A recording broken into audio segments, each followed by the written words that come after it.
theyeshiva.net. Okay, good morning everybody and welcome. They tell an anecdote about a German man who came to his Catholic priest one Sunday for confession, as is the tradition in Catholicism.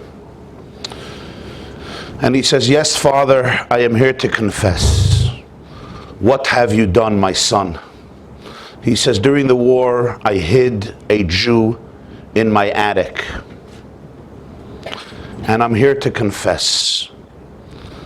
And the priest says to him, "Son, it's not a sin. You saved the life of another human being. You saved the life of the people who preceded and mothered our religion. It's not a sin at all." No, Father, I have to confess." He says, "What?" "I charge the Jew 50 marks every week to keep him in my attic." And the priest says, "My son, maybe it was not the most noble thing to do to charge somebody to save their life, but you know what? If he would rent your attic, in a good day he would pay rent. And you charged him this money not only to stay there, but to save his life, to conceal him from the Gestapo. This is not a sin, my dear son." He says, Father, I have one more question. Am I obligated to tell him that the war is over?"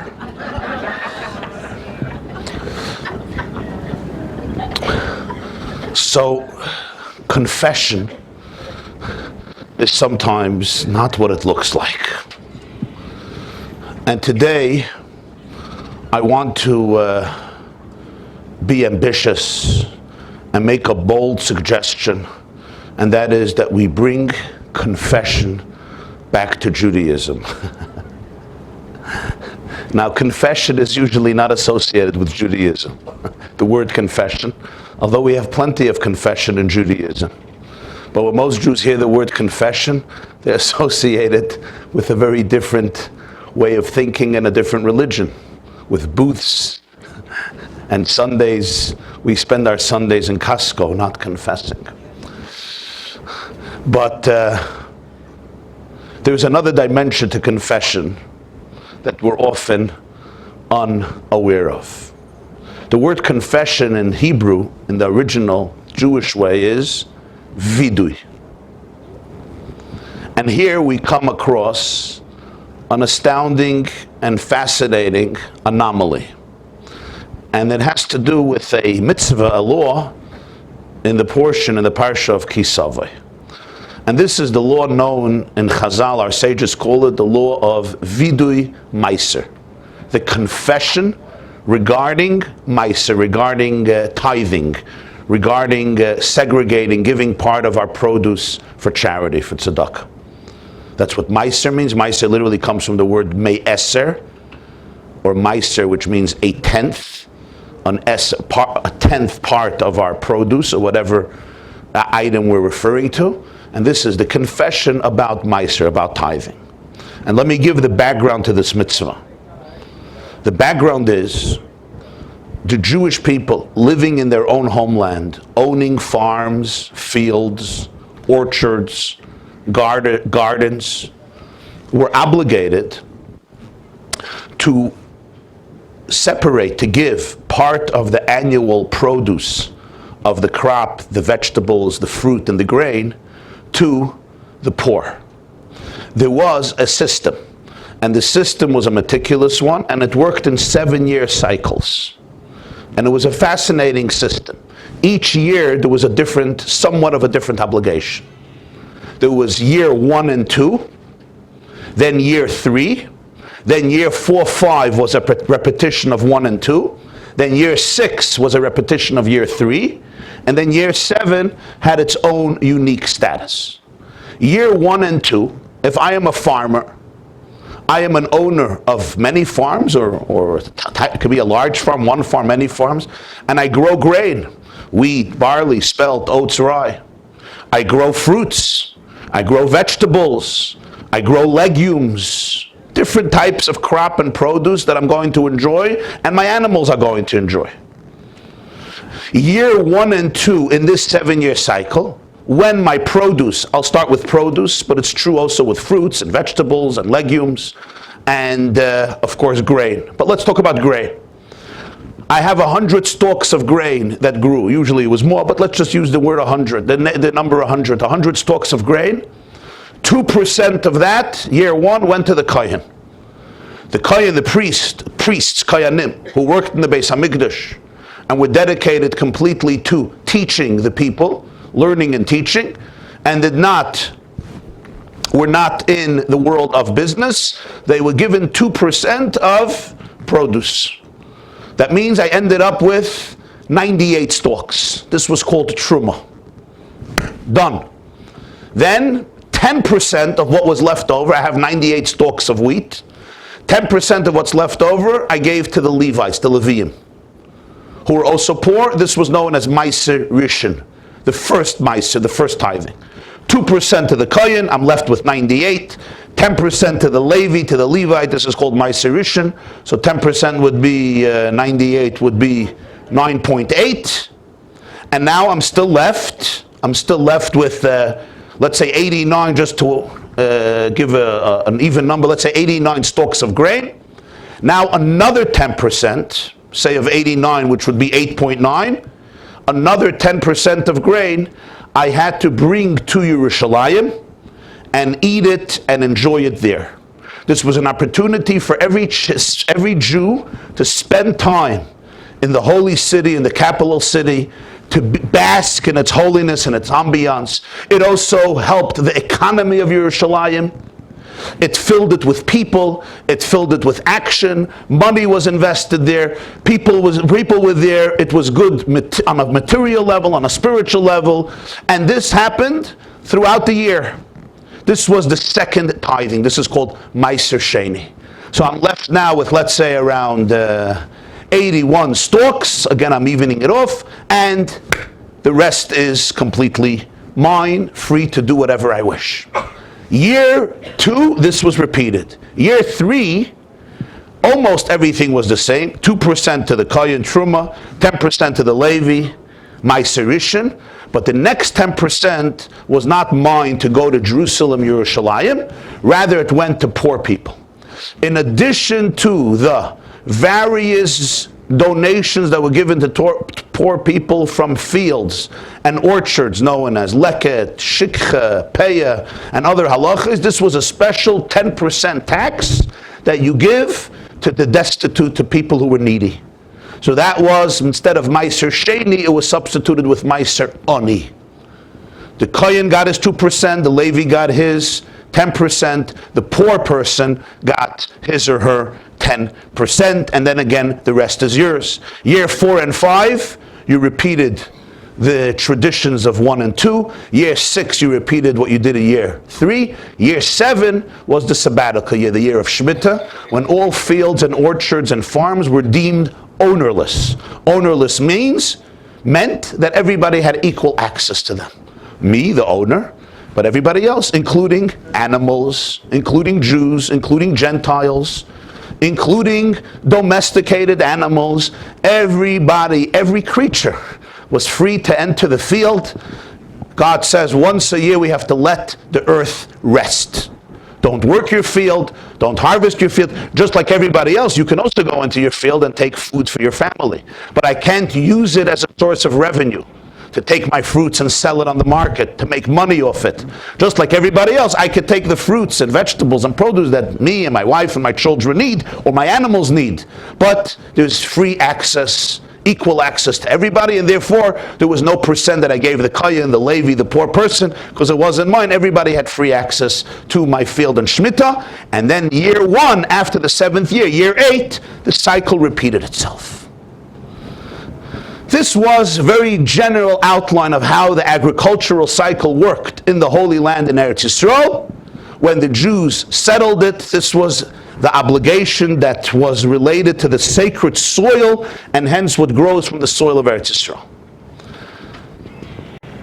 Every 3 years, the Jew had to make sure that he or she fulfilled their obligations. That means since the cycles were really 3 years, because 1 and 2 were the same, year 3 I changed, and then 4, 5, 6 I went back. 4, 5, 6 was a repetition of 1, 2, 3. So after years 1, 2, 3, I had to make sure that I gave all the taxations, all the parts of the produce, I gave them to the right people. So what would I do? At the end of year 3, I had to make sure and check that all the produce, fruits or vegetables from year 1, 2, and 3 were given to the proper address. The Kohen, the Levi, the poor people, Yerushalayim. What if not? Let's say year 3 I was stressed out and I didn't have a chance. So now is my chance to fulfill that duty, fulfill the obligation. Let's say year 1 I couldn't do it. The truma is still in a closet somewhere. It's still in a closet, it's in my silo. I have to make sure to go and bring it to the Kohen. Initially I shouldn't delay it, but if I did, you have the first 3 years, and then there was a special mitzvah. And this mitzvah is a very interesting mitzvah. It's called Vidui Meiser. And it was done on the last day of Pesach. The last day of Pesach, the end of Pesach, in the 4th year. That means 1, 2, 3 years I had to do whatever I did. If I didn't do it 1, 2 years, 1, 2, 3, I had till Pesach of year 4 to fulfill my obligation. At the end of Pesach, I made a declaration. It's called the Confession of Meiser. And then this cycle repeated itself. Year 5 again was like year 1. Year 4 was like year 1, year 5 like year 2, year 6 like year 3, and then year 7 I had to make sure I fulfilled my duties from 4, 5, 6, and on Pesach, once again I made a declaration that I fulfilled my duty. This declaration is a very interesting one. A Jew would come to the Bais Medrash if he could. It was Pesach, so most Jews would come. But even if not, you can do it in your home. You could do it on your porch or in your home. And the Torah says exactly what you would do. And I'm going to read the Psukim, Perek Chavav Pasuk Yud Beis, Deuteronomy 26:12, the beginning of the second Aliyah of Ki Savo. I'll read and translate.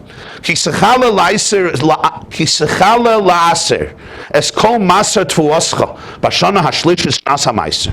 When you'll finish tithing all of your grain on the 3rd year, the year of meiser, meaning year 3, you don't give meiser rishna, meiser sheni. Instead, you substitute it with meiser ani, so it's called shnas ha-meiser because you only repeat one of the meisers of the year before. You'll give your tithing, the 10%. Remember, the 3rd year, it goes to who? The Levi, the convert who's often poor, the orphan who's often poor, the widow who's often poor. You don't take it to Yerushalayim, and they will eat it, and they will be satiated. This is the 3rd year. Via Marta. After you finish tithing, the 3rd year's tithing, you have to speak to Hashem. Now, when do you do this? You can't do this on the 3rd year because there's still things that grow in the winter of the 4th year that began in the 3rd year. So they're still part of the cheshbon of the 3rd year because they're only picked, they're only harvested in the 4th year. Some fruits end up growing in the winter of the year 4, so they still belong to year 3. So therefore, you will finish your meiser of the 3rd year and the 4th year. On Pesach, you speak to God. What do you tell Hashem? This is your confession.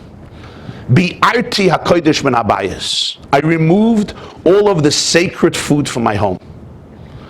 I didn't keep it for myself. The sacred food, which is the food that goes to the Kohen, the food that goes to Yerushalayim. This is called sacred food. I removed it from my home. V'gam nesativ, I also gave it la Levi, to the Levite. Remember, this is Meiser Rishon of years 1, 2, 4, 5. I gave it la ger, to the convert, the alien, the foreigner, the refugee. La Yosem, I gave it to the orphan. La Alman, I gave it to the widow. Remember, this is year 3 and 6. When you, instead of giving it to Yerushalayim, you give it to the poor people. Kechol mitzvoscha asher tzivisani. Exactly, I followed the entire commandment that you have commanded me. Lo yavarti mitzvosecha.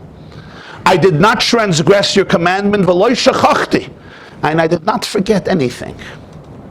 There was not a stalk of spelt, oats, rye, grain, barley, wheat, Not a vegetable, not a fruit, not a kiwi, an orange, an apple, a watermelon, or a cantaloupe that was removed, that was not taken, that was not reckoned, that was not tithed. I did not forget. When I took the food to Jerusalem, I did not eat it in mourning. I ate it in joy.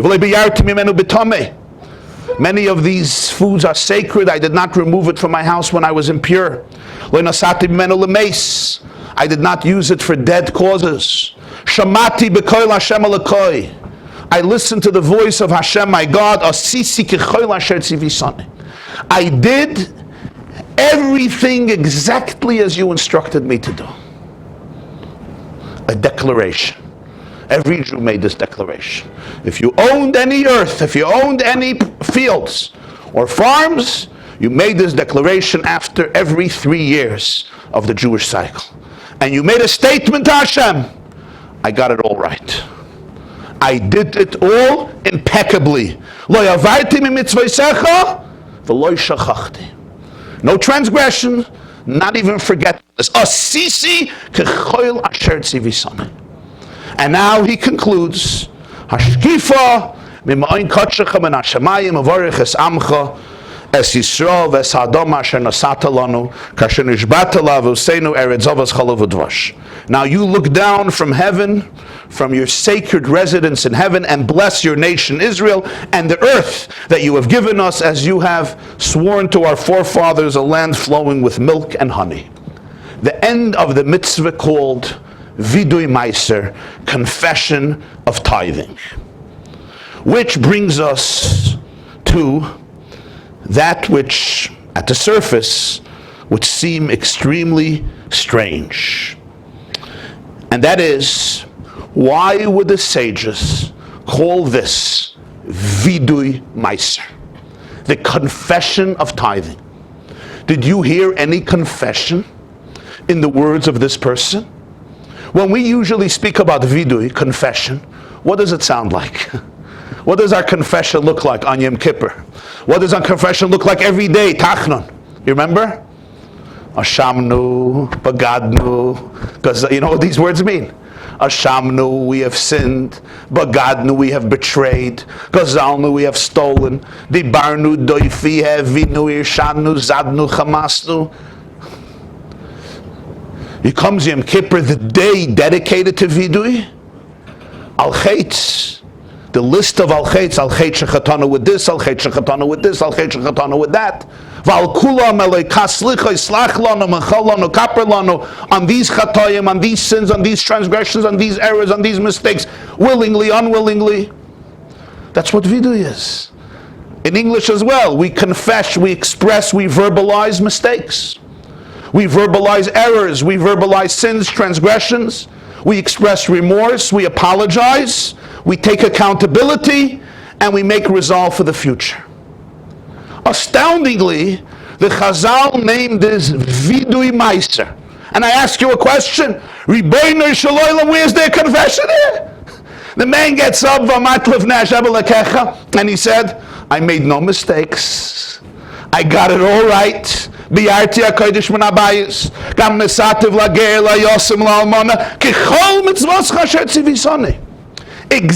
as you said, I didn't even forget anything. I'm not even going to say I made a mistake. There were no mistakes. It's perfect. And he goes on to extol his praises, his virtues, how flawlessly this was executed, without a trace of error, iniquity. He lost sight of nothing. And he finishes, Shamati b'koil Hashem Elokai. Asisi, if you didn't get it yet, God, let me make sure you heard it again. Asisi k'choil asher tzivisani. I didn't do 90% of what you told me. I didn't do 99% of what you told me. I did 1,000% of what you told me. And now, you bless us. Now imagine, you come home this evening, your husband comes home this evening, and he looks at you and he says, I have to talk to you. You're like, my husband is going to talk. Not something they usually do. What?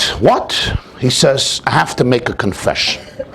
I have to make a confession. Now we're ready for the next hour. Your heart is quite, let's call it, triggered or aroused. And you sit down on the couch privately, nobody is there. And you say, yes, go ahead. Your curiosity and emotional curiosity knows no bounds at this point. What confession is my husband going to make? In your mind, you start replaying every conceivable scene that you sniffed out for the last 29 and a half years, anticipating the confession. You don't yet know how to emotionally react, because what is he going to confess about? What is this man going to say he did? And he looks you in the eyes and he says, my dear wife, I want to confess to you that I am the most perfect, impeccable, flawless human being, husband, father that has ever traveled this planet. I never made mistakes. I have fulfilled my duties to the T. I never even forgot anything that you asked me to do and I did not do. In fact, I may be the most perfect person who is alive today. I followed every one of your instructions. Everything you want, I execute perfectly, impeccably. This is your husband for you. And now, wouldn't you fulfill what I would like from you? And give me a delicious dinner, or whatever he defines as a delicious dinner.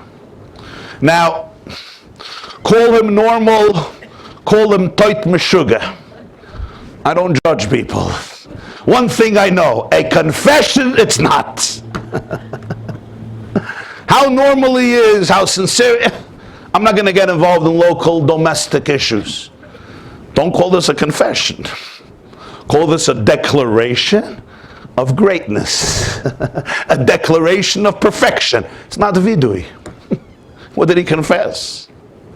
In fact, he wouldn't even acknowledge that he made a mistake. I didn't even forget anything. Not only did I not do anything willingly, I did it by mistake. I didn't do anything. The first one I saw to raise this question was the Sforno. Rabbeinu Ovadia Sforno was one of the great commentators on Chumash, printed in the Chumash Mikrois Gdolos. He lived in the late 1400s, in the 15th century, and the beginning of the 16th century. He lived in Italy. He was a physician, a great doctor. He was a philosopher.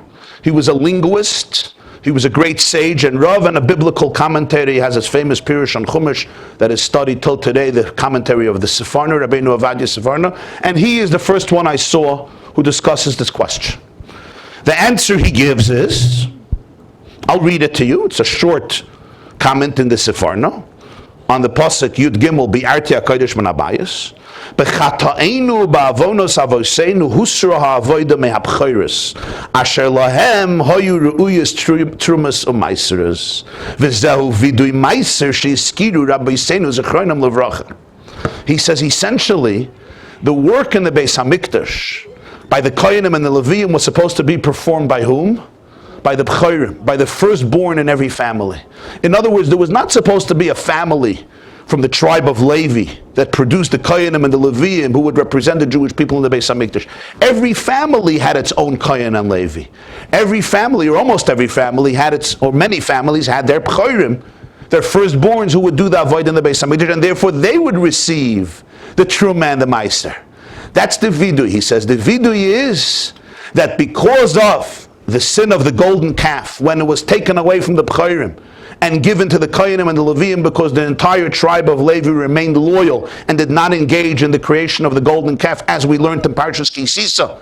Moshe says, Mila Hashem Elai, who still belongs to God, come to me, and who stood up? The entire tribe of Levi, none of them who erred in the creation of the Egel Azav, the golden calf, 40 days after Sinai, after the giving of the Torah. This is what this Jew is intimating when he says, I had to give it to the Kohen, to the Levi, because I can't keep it by the B'chorim, and that's the vidui. True, the main theme is I did it right, but there is a hint here to the fact that I had to do it right by removing it from my house. I had to remove it from my home. It couldn't remain anymore in the home because I'm not a Kohen, I'm not a Levi, I have to take it out of my house and give it to the Kohen and the Levi, Meiser Rishon, Truma. This is a result of iniquity. It's a result of a blemish, of a mistake, of the fact that things are less than perfect. Things are less than ideal. Which would explain the term bi'arti hakodesh min habayis. The word biur, like biur chametz, means elimination of chametz, extermination of chametz. This man didn't exterminate the holiness. Bi'arti, he removed it, he gave it to the kohen. But the bi'arti means the fact that I had to I had to remove it from my house. In other words, it can't remain in my house. It can't be eaten in my house. My house is not the space where this level of holiness can be present, and therefore I had to do biur hakodesh min habayis. It had to go elsewhere. That, according to Rabbeinu Ovadia Sforno, is the meaning of vidui meiser, which of course is an interesting interpretation, but yet it still begs for explanation. Because let's face it, the theme of this declaration is not we sinned and therefore the koyanim got to do the avodah that the b'chorim was supposed to do. That's not the theme. It's not even mentioned. It happens to be that there's a detail here that reminds us of iniquity. But the thrust, the theme that the Jew is saying is, I got it all right. Yes, in that statement we will recall a mistake, a sin that was once done, as a result of which this mechanism was put into place. But essentially, your message is one of an expression of greatness, of a positive action, in fact, a perfect action, not a confection of iniquity. So today I want to explore another interpretation. And this was suggested by Rabbi Ber Soloveitchik. It's a famous book he has called Chumash Drushes, or drusha known as Bris Avos. And I'm going to elaborate on it according to the way I understood it, based also on some of the teachings of the Baal Shem Tov and his students.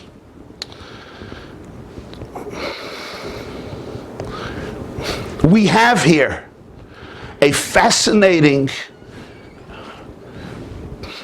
concept that was written more than 3,000 years ago in Torah. Namely, that God believes that from time to time, not always, but from time to time, a person has to be able to stand up and verbalize, not only think, but verbalize how good they are and how good they're capable of being. It's important for people from time to time to verbalize how good they are, how beautiful they are, how successful they are, not in a generic, meaningless, or foolish way, not in a haughty, pompous, arrogant way, but rather in a specific, directed, and focused manner. There is always one area, one aspect of your life in which you are a success story. And you need to be able to see it, articulate it, and verbalize it. In this mitzvah, the Jew is commanded that he or she specifies that as far as tithing, meiser, is concerned, this person has done a magnificent job. I need to be able to get up and say, God, I got it right. This guy got it right. And this is a mitzvah. It's not even voluntary. It's an obligation to speak about your goodness, about something great you did. Which of course answers another question. God knows if you gave meiser or not. Why are you making this declaration? I understand when I'm confessing a mistake to you, I say, I'm sorry, I did this. It's vulnerable, it's an expression of remorse. I understand when I'm telling Hashem I made a mistake, I do it for me. But here you're telling him you did a good thing. He knows. With all the details, the point, of course, is, it's not whether he knows or not. It's, I have to be able to articulate this. But why is this called a confession? Why would this be called a confession? Granted, it's a good thing to do. And the answer is,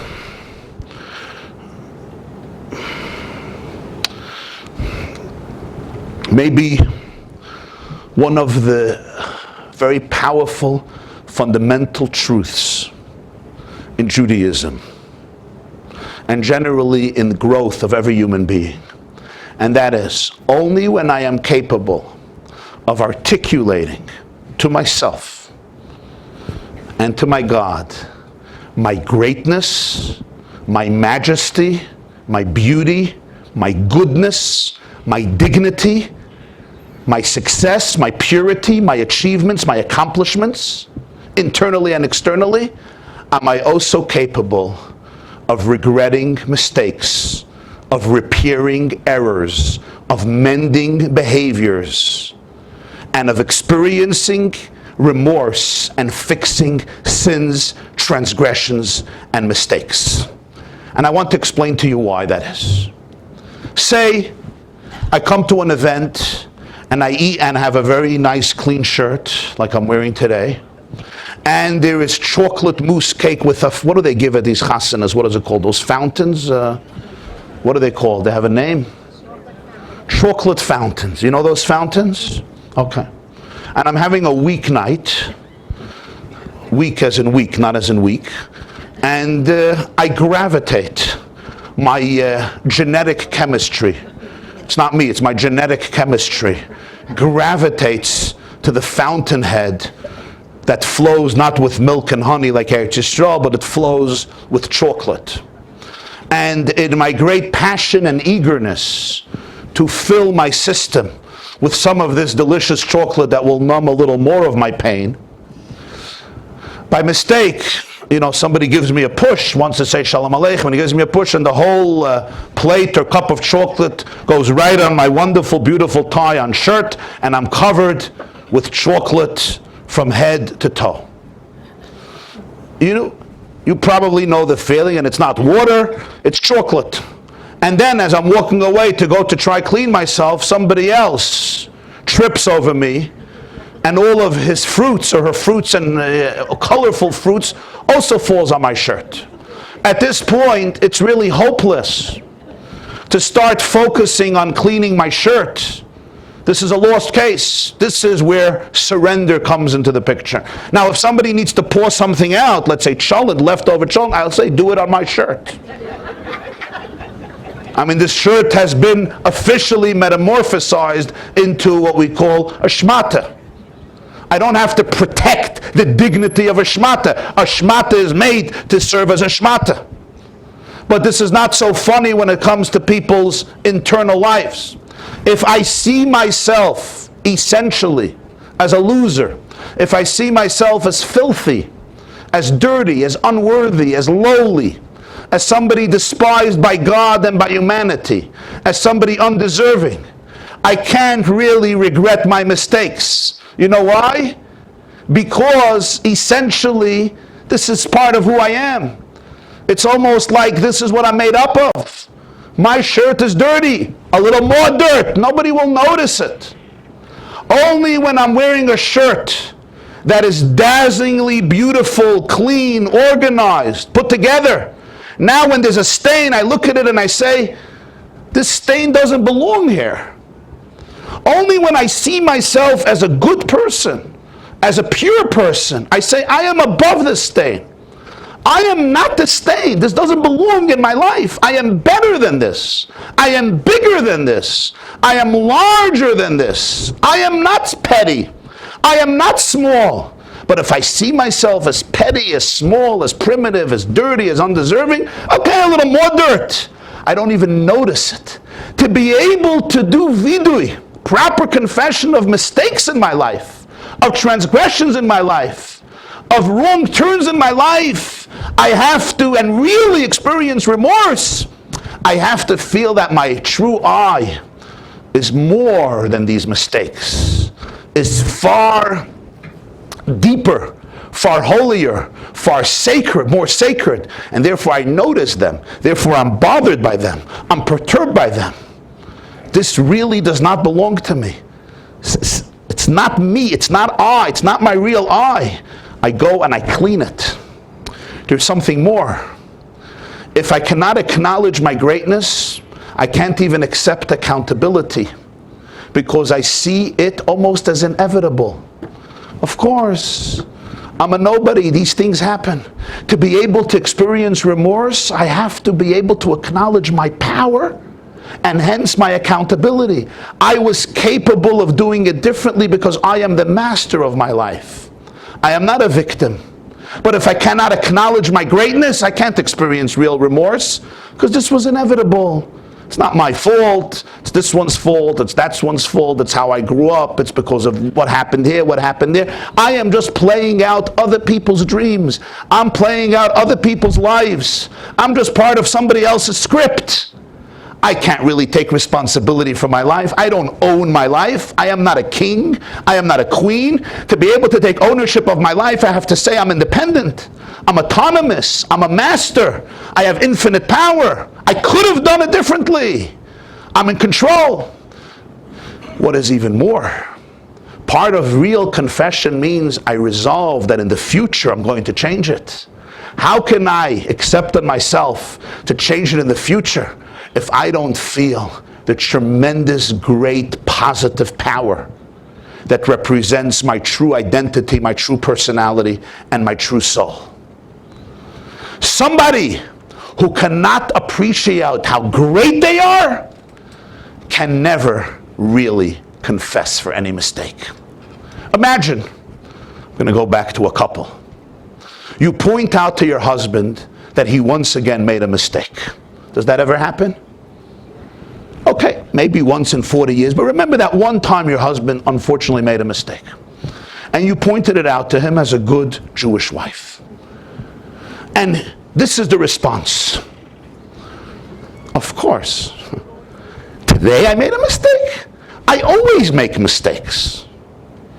In fact, I am a mistake. In fact, from the day we got married, you were always right, and I was always wrong. I will never be right. You are always, always, always right, honey, and I am always, always, always wrong. Wow. Sounds so noble. What confession. What humility. You know, there was no confession there. Somebody who tells you you're always wrong is basically telling you, somebody who tells you you're always right and I'm always wrong is basically telling you you're impossible.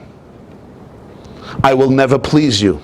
There's nothing I can do to get it right. I will always be criticized. In other words, I am never wrong. The issue is with you. You got issues, and I will never ever be able to satisfy you. This is a passive-aggressive way of doing the exact opposite of a confession. A confession means when I tell that person, I often get it right, but yesterday I got it wrong and I apologize for that. I get it right. I made a mistake. That's a confession.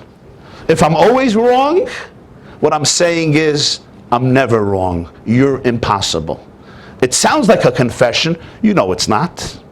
When somebody gets up to God and says, I'm always wrong, I'm always bad, that's not a confession.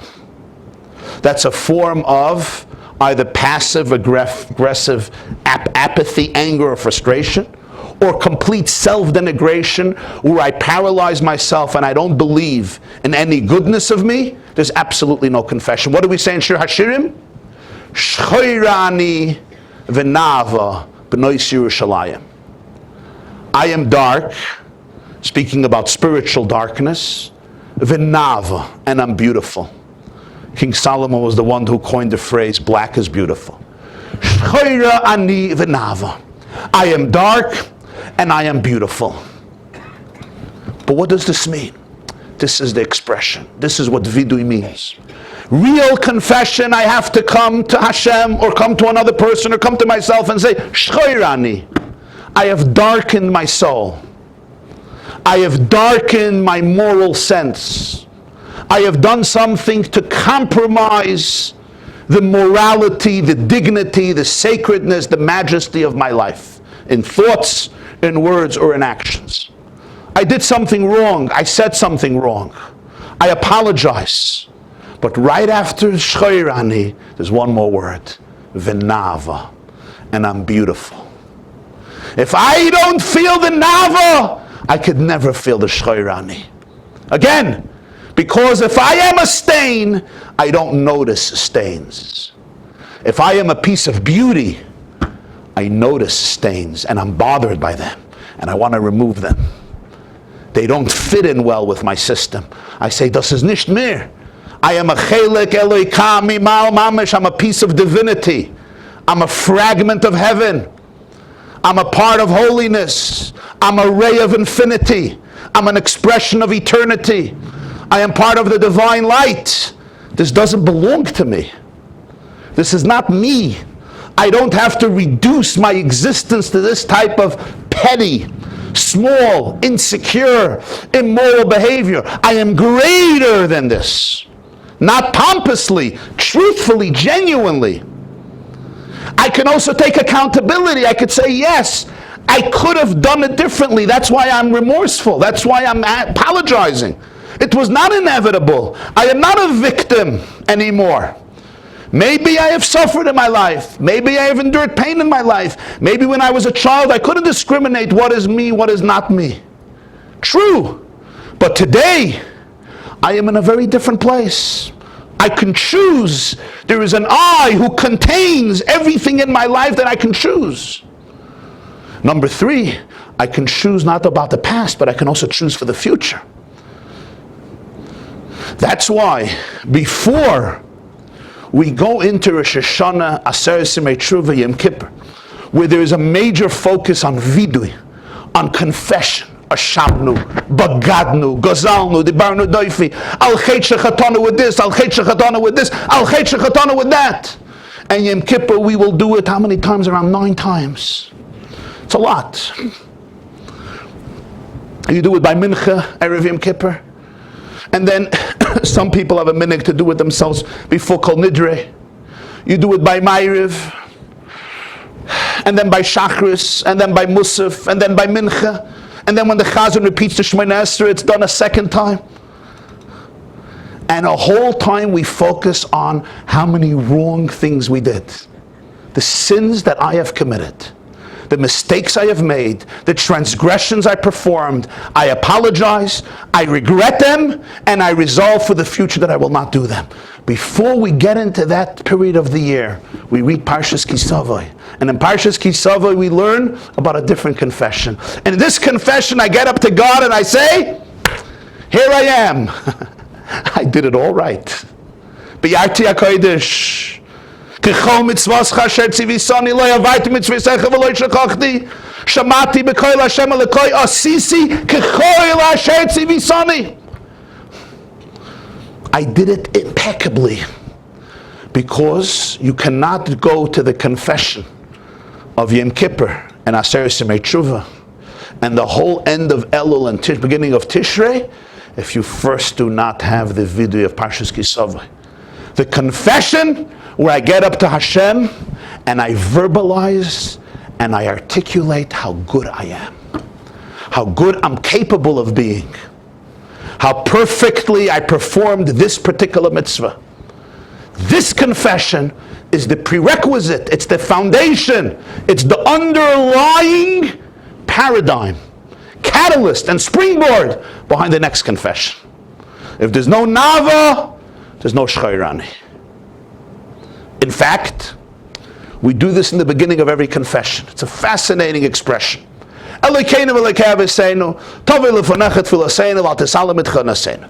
She'ein anu azifanu mikshayir flemel lefonecha tzadikim anachnu v'lo chatanu, aval anachnu v'aviseinu chatanu. I'm not going to have the chutzpah to say that I'm a tzaddik and I didn't sin. Rather, I sinned. Shamnu bagadnu. Now imagine you wronged somebody else. So you come over to them and you say, I want to apologize. Say, go ahead. And you say, I'm not going to come and tell you that I'm a tzaddik and I didn't sin. I'm going to tell you that I sinned. Oh, come on. What are you giving this introduction? Just start confessing. Just start apologizing. When people come to you and say, by the way, I'm not lying to you. I'm telling you the truth. Why do you think I think you're lying? I'm not lying to you. I'm telling you the truth. Why do you have to say this? Why, often you lie? Why are you telling me that you're not lying to me? Just tell it to me.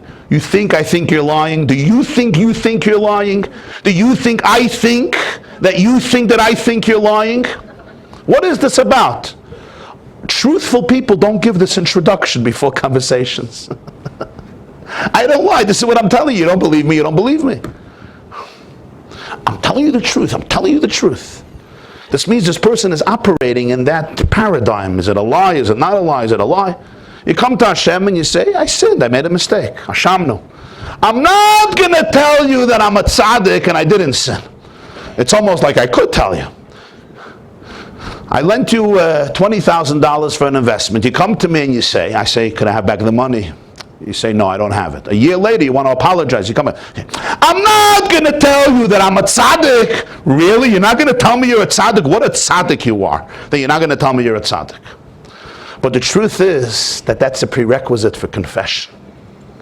Because before confession, you have to realize how much of you is a tzaddik. You have to realize that you have a soul that remains absolutely pure and sacred and divine and holy and impeccable and wholesome throughout all of your life's experiences. There is no mistake and sin in the world that can tarnish and destroy the essential relationship between a Jew and his or her chelik eloka mimal. It can be blocked. Its expression can be compromised, its light can be dimmed, and I may not be able to feel my light. But the core light remains essentially wholesome with its full sacredness and intensity throughout. Only when I recognize that, only when I recognize as a part of me, then does the confession really, really have power. Because it comes in the context of your goodness, of your beauty, of your dignity, of your nava, of your majesty.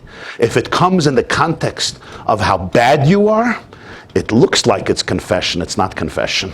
It's your husband telling you, you're always right, and I'm always wrong. I'm never going to get it right. That's not confession. That's a form of passive aggression or complete self-destructiveness.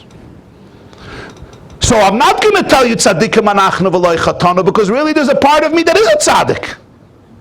But now I'm going to focus on my mistakes. I'm not going to focus on the fact that there's a dimension of me that is completely pure. It's true in our relationship with Hashem. It's true in our relationship with ourselves. It's true in our relationship with other people. It's true also in our relationship with our children. Meaning, very often your child comes home, school is starting or just started, and they come home with the report cards. And some of the report cards of your children you were always eager to read, and some of the report cards you knew you're going to dread reading. Sometimes when you see on the telephone ID, you see the call of the principal. You know, okay, here we go again. The fun is starting, and we still didn't hit Rosh Hashanah yet. Thank God for this wonderful new year. When we look at the report card, we right away always see where the child did not do well, where the child did not succeed, where the child did not fail. So yes, maybe some people sometimes would right away focus on that and berate the child. Today, people focus a lot on positive conversation and positive reinforcement and bringing out somebody's milas and greatness. But even with that, I could still focus on the failure. And I could say, you know, my entire kind, I see you really, really did bad in this subject. I see you really failed in this subject. Let's examine it, let's analyze it, how can we make it better, etc. Which seems very good and very noble and very positive. But sometimes what happens is, I reinforce the sense of failure in the person I'm talking to. There's another approach, and that is, why don't you highlight successes? Why don't you bring out to this child, I noticed how good you are in this area. I noticed how you behaved at home when this occurred. I noticed what you did in shul. I was once in shul, and there was a little child, and he davened Shemona Esrei with his tati, with his father, and then he went to play. And he came back much later, and his father asked him, where were you by Kriyas HaTorah? Where were you by the reading of the Torah? And the child really did not respond in any way that the father wanted he should respond. On the contrary, it was a very negative interaction that I happened to be present by. So I told the father, I think next time You would be much more effective and successful if instead of noticing what he didn't do, you would notice and accentuate what he did. So many Jews are so bored in shul. That's why all the shuls today have pamphlets and magazines. You see that? On all the tables. So that way, if you're sitting, chas v'shalom, you shouldn't be too bored. So there's a lot of reading material. People come Rosh Hashanah, Yom Kippur with stacks of books. I had a guy in shul, he used to come with 3 novels, 3 psychology books, and 3 history books. I said, why? He said, this is for Shachris, for Musa, for Ne'ilah, and so forth. Your child is a little kid, and he came here, and I saw you daven Shemoneh Esrei beautifully for 3-4 minutes. Why don't you talk about it? Tell him. Build him up. Show him that you noticed it. Accentuate the beauty of it, the power of it. The same is true in every other area. He's doing or she's doing well in one subject. Don't just be nice about the subjects that they're failing in, but build up the successes. I noticed how well you did. Speak about expectations in this area, possibilities in this area. What did you accomplish? It's not only you focused on the positive, you turned your child into a success story rather into a failure story. And there's always a success story that you can focus on. You know what happens when you turn somebody into a success story? They themselves want to fix their failures. If I'm a success story, I don't want to fail. If I am clean, I don't want to be dirty. If I am a success story, I feel that I'm better than failure. I'm greater than failure. But if I am essentially a failure, what's the difference? I failed yesterday, I failed today, I'll fail tomorrow. That's my story. And then I search for successes in completely different areas, which may be very, very different. Vidui Meiser. Bring out the story of his or her success. They say a story, it's a very deep story about the Baal HaTanya. He went to raise money for Pidyon Shvuyim. There was a family in captivity. It was one of those stories where they owed rent to some pirate's overlord, and he took the family and threw them into captivity. It was a devastating tragedy, and they needed to raise money to be able to pay off the debt of this Jew who owned an inn. And the Baal HaTanya, Rabbi Shnei Zalman of Liadi, known as the Alter Rebbe, went to raise the money. And he came to a city, and he asked, are there wealthy, affluent Jews in the city? So the leaders of the community said, there's one Jew who is filthy rich, but he's a kamtzon. He's a miser. And every poor person tries. But he has this custom, he gives everybody this old, rusty, copper coin that he has. It's probably been in his closet for 40, 50 years. It became so rusty that when you look at it, it doesn't even look like a coin. It's worth nothing. It's one little coin. It's like a penny by us. And that's what he gives to every person who comes for charity. And they end up taking the coin and throwing it in his face and leaving the house. So therefore they said, Rebbe, it would really be a waste of your time and energy to go to him. The Baal HaTanya said, I want to go to him. And he asked 2 of his colleagues, 2 other colleagues to escort him. And they said, okay, of course. But he said, there's one condition. They said, what? The condition is you're not allowed to say a word. I run the conversation here. Nobody says a word. They're like, no comments, no feedback, no responses. As long as we are in the vicinity of this man. Fine. They escort the Baal HaTanya, they knock on the door, the miser comes out. Baal HaTanya comes in, he sits them down, and the Alter Rebbe, the Baal HaTanya, relates the whole story. And the miser, the rich man, looks at the Baal HaTanya and says, wow, what a pitiful story. How heart-wrenching. How devastating. How can a family suffer so much? Let me see what I can do for you. And he comes back 5 minutes later with a rusty coin. It's like I would come to you to raise money for somebody very, very ill. They need $85,000 for a surgery, and literally you would send me away from your house with a penny or with a nickel. This is what he gives the Alter Rebbe, the Baal HaTanya, a rusty little copper coin. And the Alter Rebbe looks at the coin and he says, wow, thank you. That's so special of you. I'm going to write a receipt for you. And And he writes a Kabbalah, beautiful. And he bestows upon him brachas, b'schus of the tzedakah, you should be blessed, b'chol milah demeitav, with all goodness, materially and spiritually, with health and happiness and prosperity, all the beautiful brachas. And he gives him the receipt, and he takes the coin, and he leaves the house. And as they're leaving the house, the colleagues look at him and say, Rebbe, you should have taken that coin and thrust it in his face, that dirty, filthy, horrible miser. He says, we made a deal. Shh, shh. They leave the courtyard. As they're leaving the court, there's a beautiful estate. They leave the courtyard. The man comes out and says, Rebbe, come back. Comes back, sits him down. He says, tell me the story again. Repeats the story again. He says, what a terrible story. He says, you know what? I think I want to give a little more. And he goes and he brings another ruble. That would be like a dime. Another ruble he takes out and he gives it to the Baal Tanya. He says, wow, that's amazing. I am so appreciative. What a great deed you are doing. What an expression of love and goodness.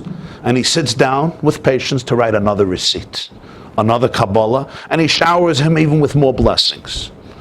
And these colleagues are astounded. What are you wasting your time with this tzedrete nut job? Sap the blood, sucking your blood for nothing. And again he tells them, we made up to be quiet. And this repeats itself a third time. And he gives him another few ruble, and he writes a receipt. And then the last time, as they're leaving the courtyard, he summons them back. And he says, I decided that I want to pay for the entire sum of the redemption. I'm going to give you all the money. It cost around 20,000 ruble, or whatever the number was. And he gives the Baal Tanya all the money. And they leave. As they leave, they ask him, they say, was this a miracle? What happened there? He says, it wasn't a miracle. What happened? Explain to us. First of all, how did you know this is going to happen? What was your cheshbon? What were you thinking? Why didn't you get angry? Why did you give this dirty miser receipts for this horrible narcissistic way of behaving towards you? So he says, this man is not a miser. He behaved like a miser, but he's not a miser.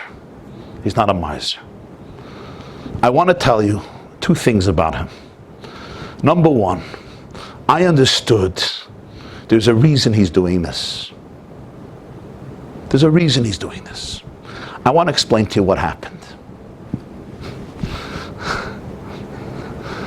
You'll see a psychologist, real psychologist. He said this man was once a very, very poor Jew, very poor. And he always used to see people give tzedakah.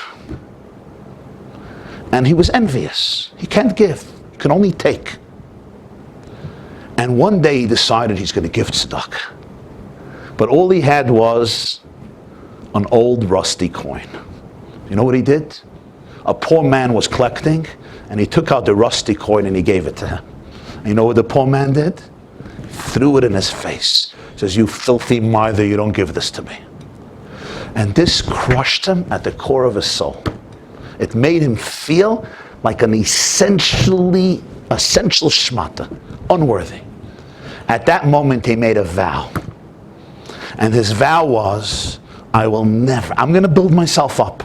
And I will never give charity if somebody doesn't accept this rusty coin of mine.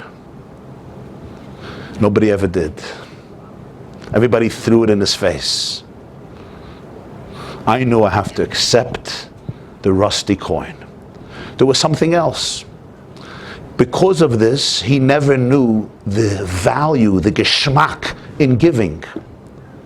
Giving to people, I don't want to call it a selfish thing, it's not a selfish thing, but there's a tremendous, tremendous sense of accomplishment, of achievement, of goodness that you experience within yourself by giving something to somebody. Physical, emotional, psychological, spiritual. When you give somebody dignity, when you give somebody your time, your space, your love, when you give somebody perspective, when you build up somebody's life in a small way or in a big way, it's not only the other person's life is transformed, your life is transformed.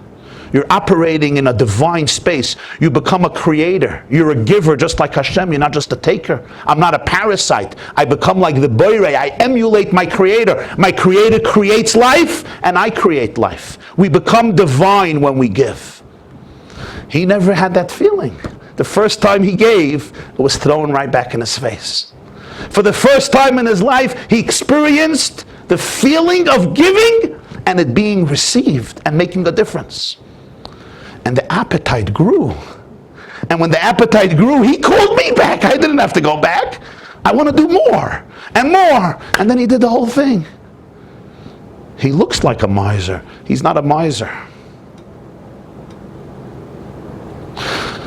So the real introduction to vidui, the real introduction to Ashamnu, Bagadnu, Gazalnu, Al-Chet, the real preface, the real foundation, the building blocks that allow for the Al-Chet and the Ashamnu to be truly powerful, truly penetrating, truly effective, and truly transformative is vidui meiser. Is the ability for the human being to feel the promise of their life, the infinite potential of their life, the divine beauty of their life, the unwavering dignity, majesty of their life, the heavenly purity and sacredness and wholesomeness, the confidence and the joy that they have at the core of their soul that nothing and nobody, not even sins, can wipe away or take away, only conceal. When the person can experience that, and when the person could get up and articulate it, then the Shamnu Bagadnu follows. It flows. Last night, I was at a wedding in Lakewood. And I was there for a while. So somehow, don't ask me how, but somehow, another 3 events developed. And after the wedding, which finished quite late, I was asked to come to a kumsitz for young people who are struggling with terrible illnesses. May they have a complete and speedy recovery. And they had a kumsitz, and they came together. Mesameach did it in their new beautiful place in Lakewood. So I went there late. And I was there for quite a few hours. And we spoke and we schmoozed and we sang and we danced. And then I noticed the volunteers. And it was already very late at night. I got home a little before dawn. You know, Lakewood to here is not so close. It was late at night, so thank God we didn't get stuck in traffic. And as I was leaving in the car, I saw a young boy outside over there where we were, and it looked like he was a volunteer. So I gave him Shalom Aleichem and I wished him a good year. And I told him that you have a light that's radiating from your face. I meant that you have something on earth that radiates from your face. And I want to tell you that it looks to me that you have tremendous positive energy and you could do stuff to change the world. And I hope you'll do it because there's a big light in you that's waiting to illuminate the world. He looked at me like I fell off, not from the moon, but from some black hole 48 billion years further than the moon. Falling off from the moon is not so far, as you know. Some people have done it. But some far black Mars is a little further. He looked at me, he said, "You're talking to me?" I said, "Yeah, of course I'm talking to you. Who do you think I'm talking to? There's nobody else here." It was, I don't know, 2 o'clock in the morning, there's nobody else here. Of course I'm talking to you. I'm just telling you what I think. So, I don't know, he looked at me like with this blank look for 10 or 20 seconds. And then he said, "Thank you. Thank you." And he walked away. And we drove away. And I told the person who was driving me, I said, "Look at this boy. I don't think anybody ever told him these words." He was shocked to hear it. And it wasn't words I invented. These were genuine words. I saw it in him. I felt his energy. I saw it in him. But nobody ever told him those words. They told him the words of Ashamnu Bagadnu. They told him that he has to say Ashamnu Bagadnu al Chet. I'm sure somebody told that to him. I saw that as well. But before I could tell somebody to say Ashamnu Bagadnu, which is important, it's important for me, for us, for every person to be accountable, to live up to our deepest and highest potential, and to fix our mistakes, and to apologize for them, and to be remorseful, and to express regret, and to express for the past remorse, and the main thing is resolve for the future, which is what Teshuvah is. Charata ala avar and Kabbalah ala haba. And vidui means verbal expression. But the prerequisite for that, the foundation for that, must always remain the truth. And that is that you are an infinite gift. And that God loves you unconditionally. God loves you the way you are, and He takes pride in what you can be. Have a wonderful week. This class is brought to you by theyeshiva.net. Please help us continue the classes. Make even a small contribution at www.theyeshiva.net/donate.